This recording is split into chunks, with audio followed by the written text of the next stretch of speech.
61% return on QQQ because I knew what kind of asset I was trading and how it likes to move and confluence with the market.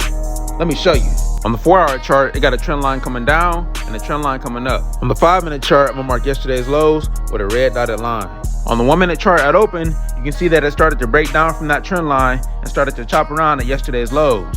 And at this point right here, it formed a perfect bear flag pattern, which is a bearish pattern right underneath that trend line and at yesterday's lows. Then we got a nice break and hold outside of that bear flag, but I didn't get in yet because I was being cautious.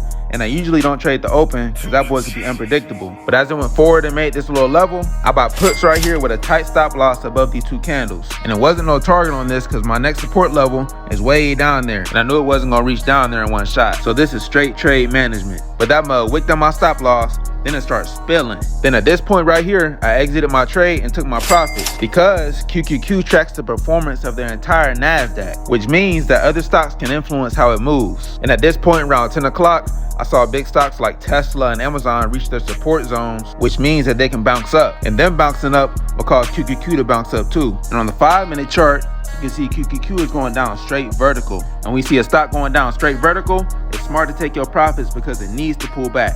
And back down on the 1-minute chart, you can see that it did pull back on us. Then at this point, it formed another bear flag to continue lower. Then we got a break and hold outside that bear flag. I bought puts right here.